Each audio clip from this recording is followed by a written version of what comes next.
how the RBI now is cautioning against unauthorized online lending platforms. Multi-crores of money lending racket has been unearthed, where 19 have been arrested from Hyderabad and Cyberabad as well. Multiple cases registered by the police as well.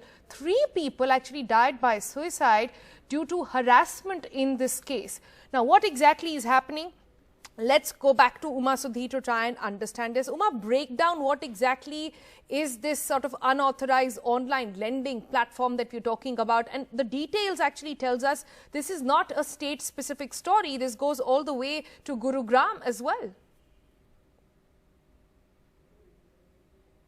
Absolutely. We are talking about what are called as online digital platforms. In fact, they could be mobile apps, and these are money lending platforms, instant money. In earlier times, we used to talk about microfinance, and that had over a period of time gained notoriety because of the way, the kind of methods that were used for recovering the money from the people who had borrowed the money. And now this is something that's coinciding with the period of the COVID lockdown, when many people lost their jobs. And if you see the profile of the 3 people who have in fact died by suicide, one person in fact also in Andhra Pradesh, that was an MBA person who did not have a job, and she killed herself after borrowing just 5,000 rupees and being forced to repay much higher amount. So the pattern is this.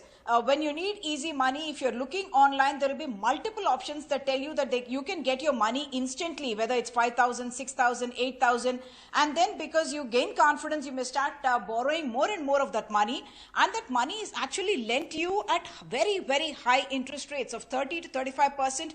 And I'm told, in fact, up to 50%, you are expected to repay within a week or within 15 days. There are different packages that are made available to people.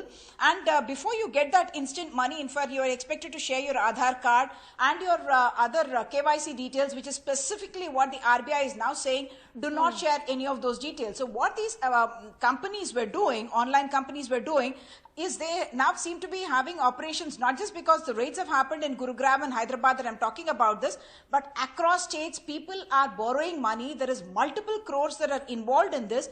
And just in Gurugram and in Hyderabad, the places that were raided, we are talking about 1,200 people who are telecallers, who are specifically trained not just to lure people to take the money as loan, but also trained in intimidation, humiliation, harassment of people who do not repay the money.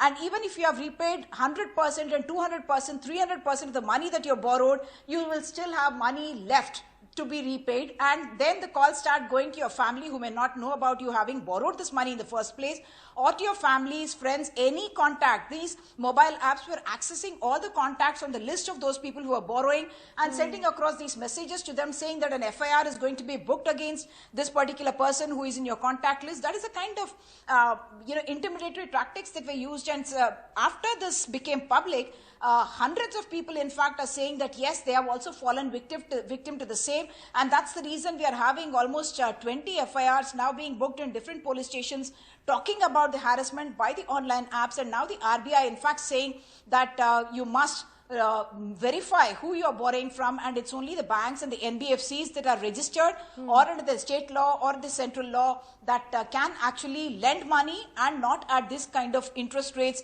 and also not these kind of recovery tactics. One last point about many of them, all of them in fact possibly working on a Chinese kind of software is what we are being told. So the police is also investigating a link to Indonesia and to China, and the Enforcement Directorate and the IT may also come in, we are told.